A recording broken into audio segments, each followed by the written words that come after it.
Well, a guy needs a truck for his other shop, Volunteer Muffler and Performance. So we found this 1987 one-ton dually Chevrolet. It hasn't run in 15 years, but it's got a big block. Dave's here because I want to slam this thing to the ground and put semi wheels on it. I'm here because this thing's already got chicken lights and chrome, which means this is going to be the coolest 80s shop truck ever. Yes. Yeah, he hit me up and he was like, can you come out and lower this thing? And I was like, that's my jam. So I am here to lower this non-running truck, apparently. But we got to be able to pull a trailer is the key. Piece of cake. Awesome. Well, let's walk around this, see what we bought here. It looks delicious. Oh, did you see the mold over here? It's got, I guess you guys would call this patina. Yes. I call it moss. They emptied out the accessory catalog on this thing. Did you see the aftermarket slider window with like the little TIG welded corners? Oh, it's got a cargo lamp. She was loaded up. Yeah. Oh, the High Sierra, that's why. No-dos, that's how you know it was a work truck.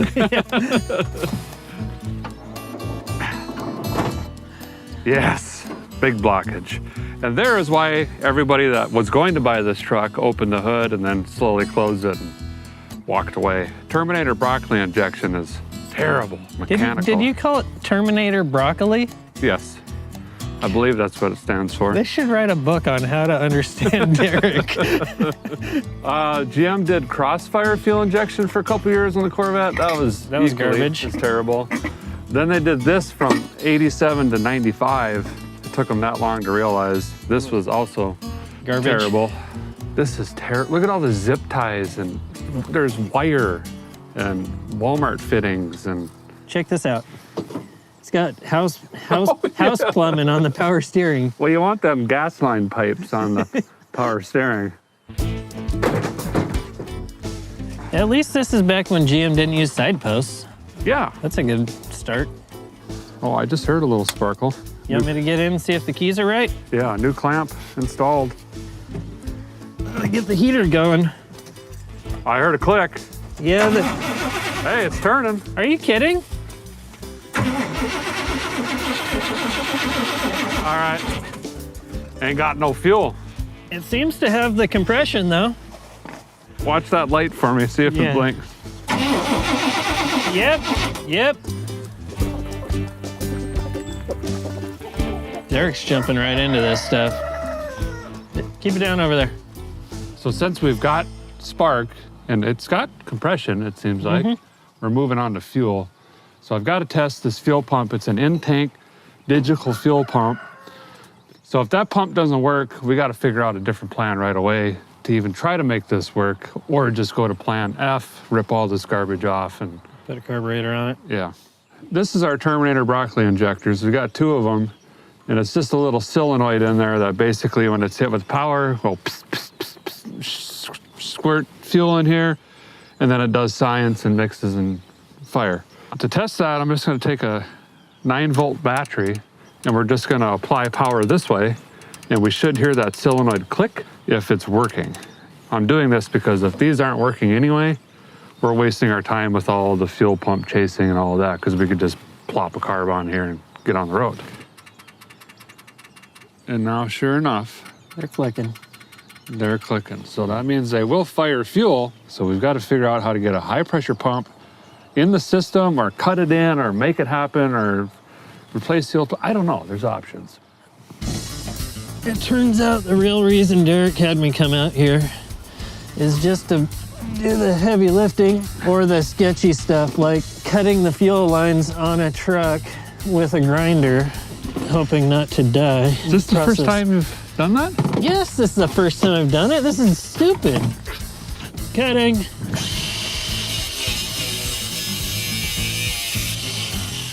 See? Yeah, You're still alive.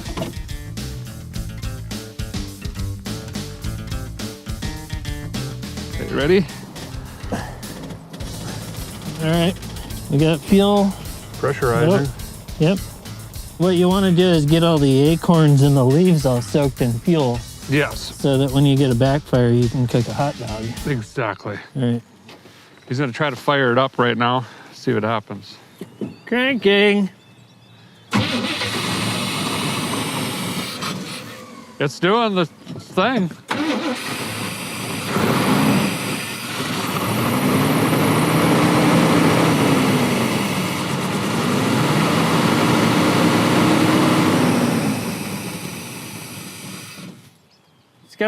oil pressure. Does it? Yeah. Let me throw it in reverse and see what happens. Okay. Reverse. Yes! Solid reverse. Let's see if we got first. Cranking.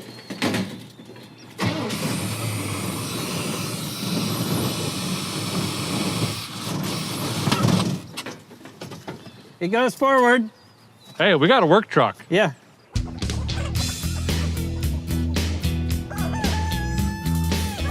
So we heard the engine run a little bit. That was on 7 PSI.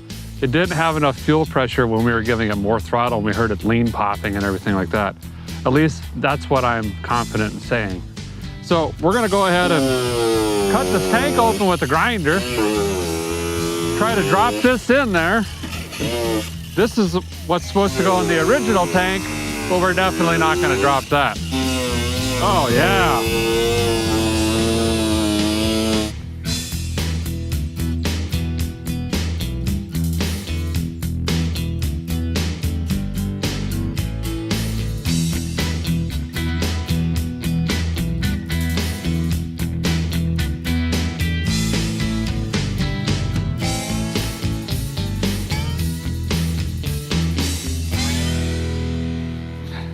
Okay, let's see if that spews.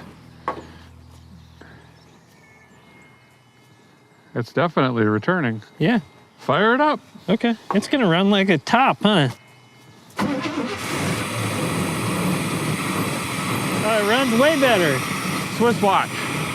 There we It's go. getting better. Look at that. Did it just do that on its own? Dude, look at all the spray. We have already burned 2 gallons of gas, I think. Yeah. Boy, there is a lot of different things burning on that engine.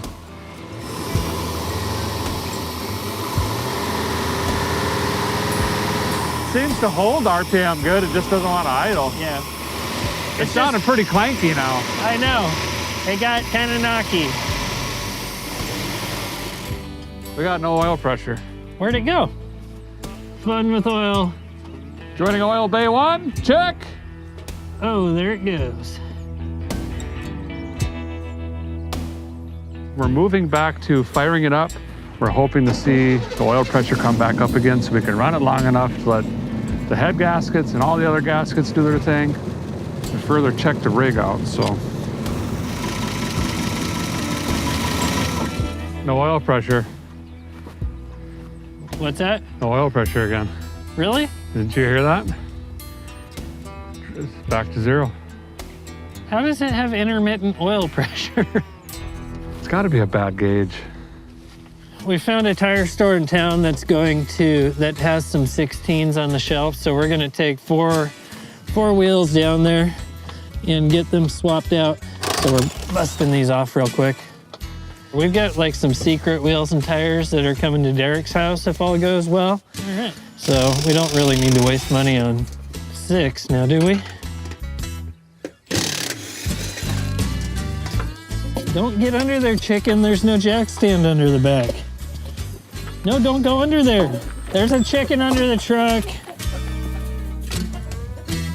So right now I'm replacing the throttle position sensor, the IAC, and also the map sensor over here. And I also found that the O2 sensor was unplugged, so I got that plugged back in. All of those basically control the air-fuel mixture, idle speed, all of that. So hopefully that'll make the trip back to the shop much easier.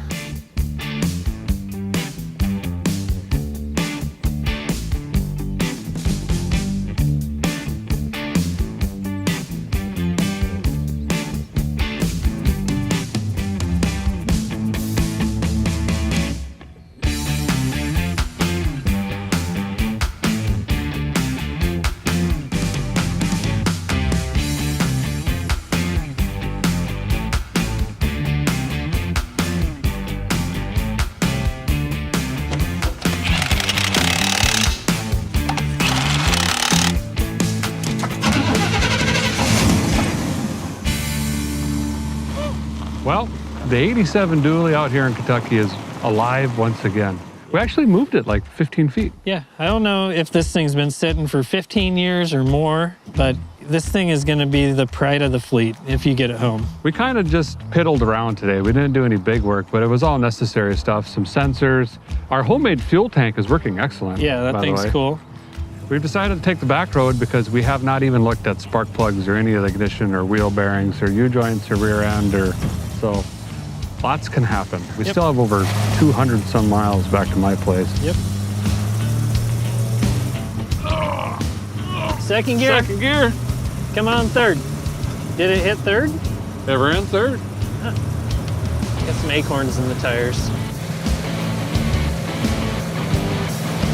Speedometer definitely doesn't work. It says we're doing 55. Good brake check, test, checker. See, now it's not doing that weird lockup thing. It just worked the rest out. Let's rejuvenate. Ooh, now she's starting to. Oh yeah, that's starting to sound like a bad engine. Yep. Or zero oil pressure. So our weird oil pressure problem. It wasn't weird at all. It just was an actual problem. Yeah, it doesn't have oil pressure and this thing is knocking on heaven's door. We made it like 6 miles, which, That's almost roadworthy. you know, Derek bought this red truck and he thought it was so cool that he bought a red trailer to tow behind it. The irony is that we're about to throw the red truck on the red gooseneck trailer. It's kind of a walk of shame for a little red truck, I think, but whatever. We'll get it back to a shop and figure out the engine and suspension and all that later.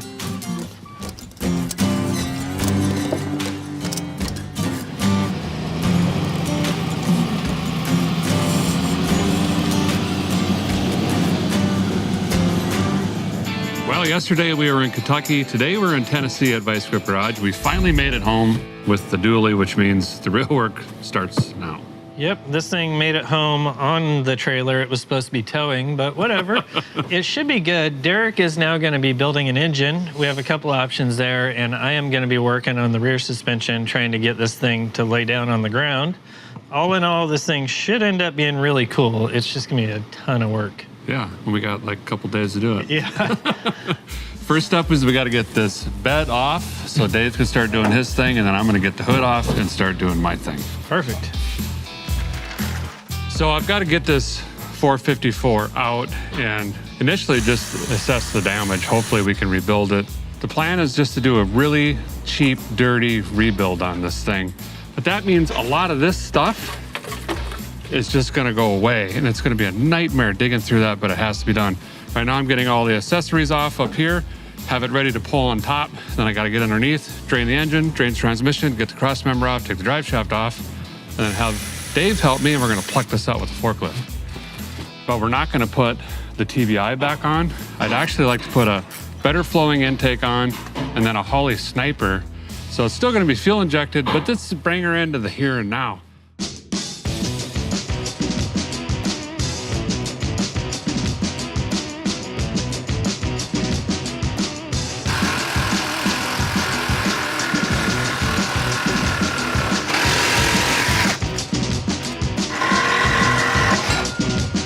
So Dave has hustled and got this bed ready to remove.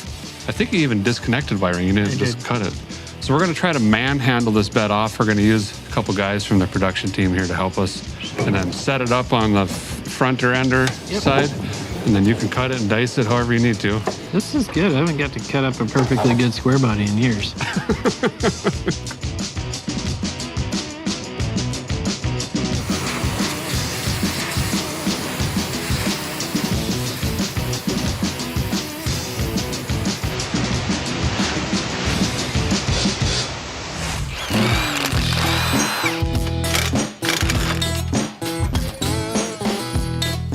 I think we figured out the random oil pressure issue we were having. On the way back, I started thinking it's got to be the screen's plugged up or the pickup tube has fallen off of the pump itself. Well, we just drained the oil and confirmed that it was in fact a plugged pickup screen. I've never seen this before, and I've been doing this decades. Mouse House and probably several Mises came out of the drain plug hole into the pan. So without question, mice actually blew up our engine. It wasn't us. Trying to save some time here, so we're just gonna throw a chain over the fork and just see if we can snag this thing out of here.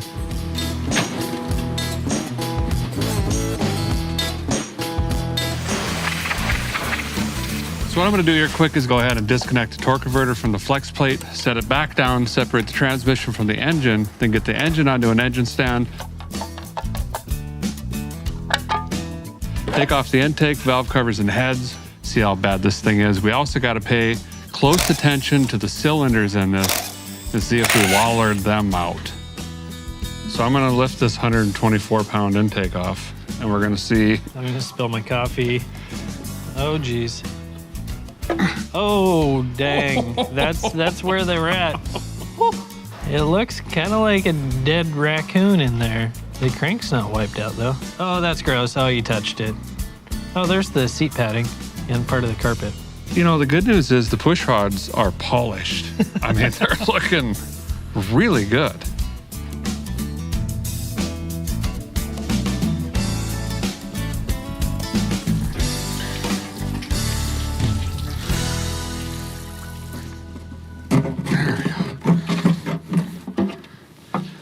Yep.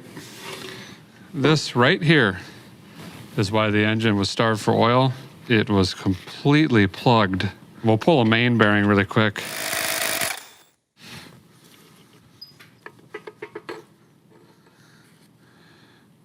Smoked. Main bearings are trashed. At minimum, we're gonna need main bearings. The rod bearings don't look that bad. The challenge is gonna be this crank has been worked, so it's been machined, so the bearing sizes aren't standard. And that's something that the local parts store is not going to have in stock. So we're gonna make some phone calls and see if we can get this thing put back together. This is a early 70s small block Chevy 400. In fact, this engine came out of my Monte Carlo, my stock car tribute car. Remember in season 1 when we raced the Bel Air and the Monte Carlo around Thunder Hill Raceway? This is that engine. Something happened to it, it just doesn't run. We're gonna find out though, however, because the big block 454 that came out of the truck turns out is complete junk. This is the best budget way to do it. We're gonna put a cheap re-ring kit in this, some bearings, and then I got a surprise for you as far as the air and fuel induction. First thing I gotta do is get this outside, clean it up, and then we'll come back in, split these two apart, and get to rebuilding. So we're doing what you never hear of. We're small block swapping a big block. This is a small block 400 we have laying around. So I'm gonna start just disassembling this, make sure we can even rebuild this. I'm gonna take the front accessories off, the valve covers, get the upper valve train off, the intake, the heads.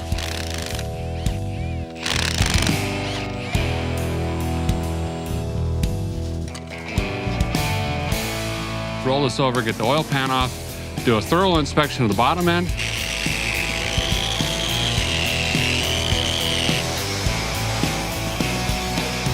Get all of the guts out of this thing, clean everything up, re-ring it.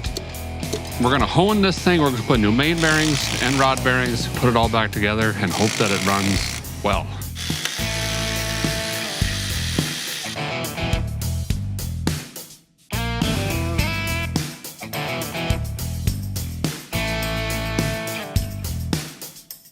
Great news and even better news, there's only one bad main bearing and one bad rod bearing. And I think what actually killed it was a bad head gasket and most likely hydrolocked, but no bent valves, no bent push rods. Cylinder walls look great. This is 100% rebuildable.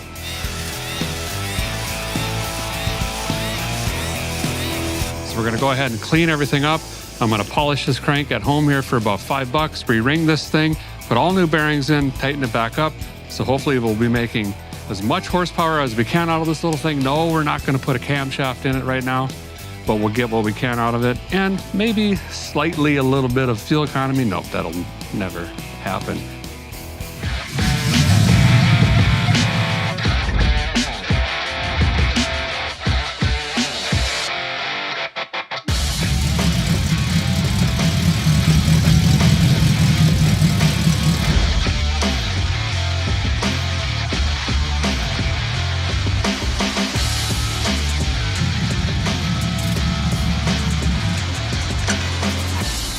All right, here we go, Dave. Well, good morning. It was another really late night, but look, We have a truck. It drove outside. The trailer is doing trailer things. It's sitting great. The suspension, Dave, you nailed it. Dude. Looks awesome. The amount of work that went into this unassuming truck was amazing. We pretty much blew it as far apart as you can in a handful of days and back. Yep. So, last thing to do, go drive. Pull the Right. trailer. Let's see if it does its thing. It's just an old truck. Why would it stop doing its thing now? Yeah.